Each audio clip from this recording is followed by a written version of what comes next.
Hello, darlings!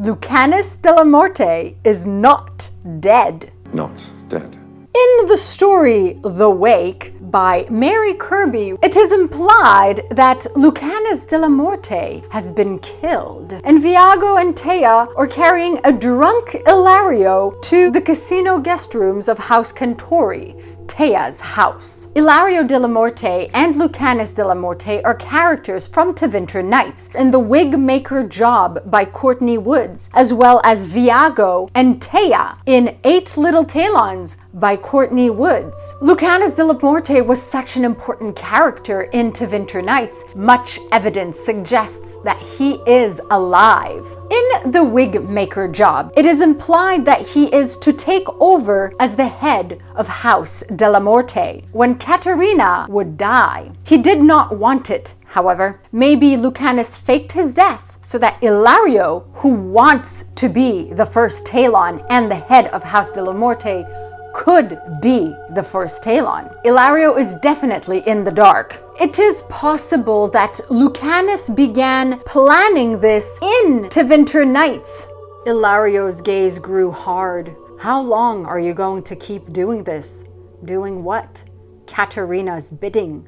The wine turned in Lucanis's mouth. Ilario, stop. If I was in charge, you wouldn't have to do this anymore, he cajoled. You could quit. Lucanis stared at his cousin. I don't want to quit. Ilario sat back. The distance between them suddenly felt much wider than a table. Even if it kills you, Ilario whispered. Death is my calling, Lucanis stated, matter of fact, just as yours is to become first Talon. Ilario always resented that Lucanis was Caterina's favorite grandson, but Lucanis wants to assassinate, and he wants to kill those who deserve death. Ilario wants to rule the Talons, and Lucanis acknowledges that he'd be the best at it, better than him. That line, death is my calling, and yours is to become first Talon, right there. This was planned, and he did it as much for himself as for Ilario and for Antiva. And the other Talons could have agreed, especially considering the state of things with the imminent Qunari invasion. Plus, those who set up the wake aren't just any crows. We're talking about Viago de Riva, 5th Talon, and Andaratea Cantori, 7th Talon. 2 of the remaining Talons, leaders of the Antivan crows. They might be planning a Venatori trap and or helping Lucanis. He smiled, hoping to ease the tension, but Ilario's posture remained taut. And if Caterina disagrees, if she thinks you're the better man for the job, I don't want it, Ilario, Lucanis insisted, but you wouldn't refuse. It's impossible to refuse Caterina, Lucanis admitted reluctantly. Only prolong her until she sees reason. Okay.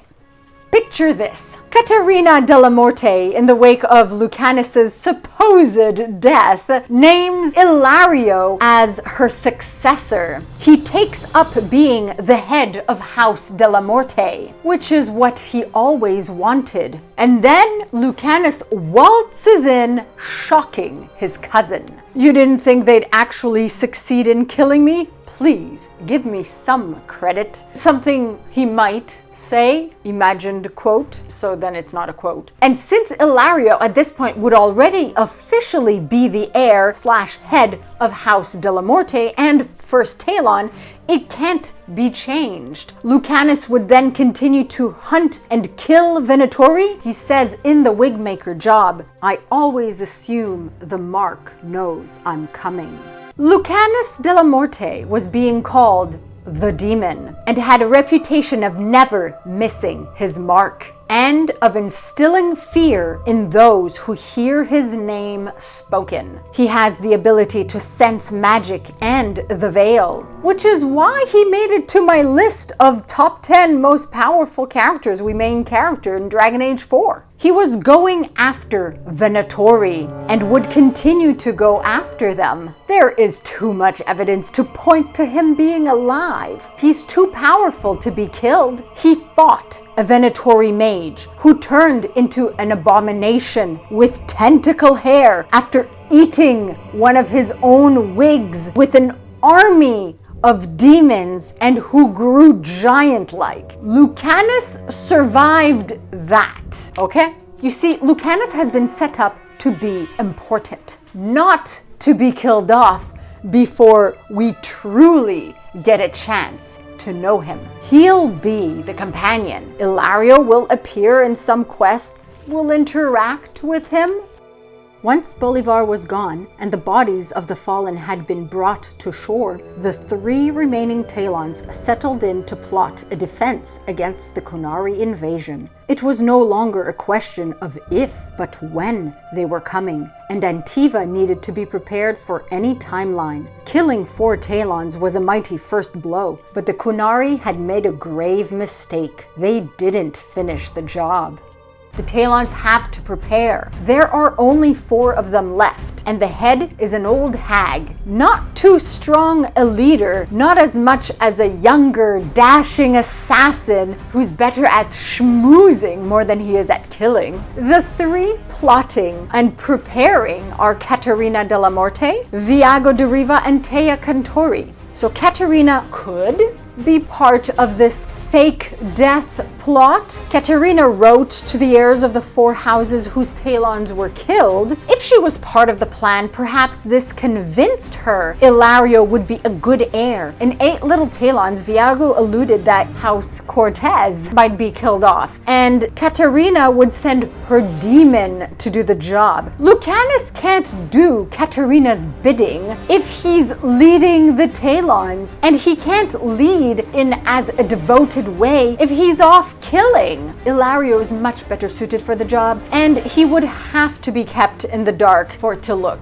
legit. Also because he is kind of talkative. And get this, Tea sighed. I only hope the real Emil acted alone. I'd hate to add more bodies to the pyre. Viago grunted. House Cortez is dead. Caterina will see to that. She'll be fair, Tea challenged. She'll be ruthless, just like House Gaspari. Who? Exactly, Viago smirked. Mark my words, she'll bring her demon of a grandson back from Tevinter to do the job personally. Caterina will be ruthless, okay? This might extend to faking Lucanis's death and keeping Ilario in the dark to save Antiva from the Qunari and from the Venatori. It all fits. Viago and Tea would agree that Lucanis is best in the shadows, protecting Antiva, and Ilario is best as the handsome face of Antiva. To woo diplomats, people will enjoy his face, his voice, and he'd be able to smooth talk a lot of the nobles into joining their cause, reminding them of the bloodlines that were created thanks to the Queen Mother of Antiva. Ilario will get the allies, and Lucanis will get the enemies.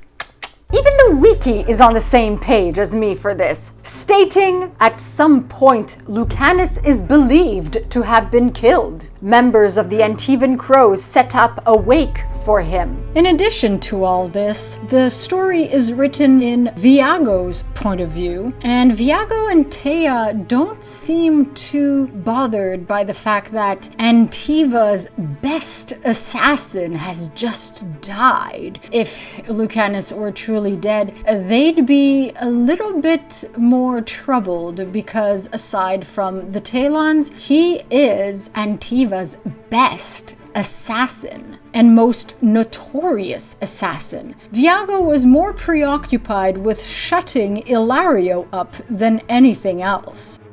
In my divination predictions tarot reading for Antiva, there was the socially adept aspect. Ilario is that. And there was looking beyond the surface. On the surface, Lucanis appears dead. Beneath the surface, he's alive. lurking in the shadows, ready to strike at the enemies of Antiva. And this time the Mark will not know that he's coming. Like this video if you like it, subscribe to be Jimmy approved, and I'll see you all soon. Masaranas. If you're new here and you like my content, be sure to subscribe and hit the bell icon for notifications. Like it if you like it, for the like it if you like it dance. You can also follow my website, binkyproductions.com, where I post everything from all my channels. Exclusive! If you want to support me, consider buying my book, Stardust Destinies 1, Variant Facing, Magic, Dragons, Fantasy. All relevant links below. Thank you so much for your time. Your continued viewership is very much appreciated. Masaranas.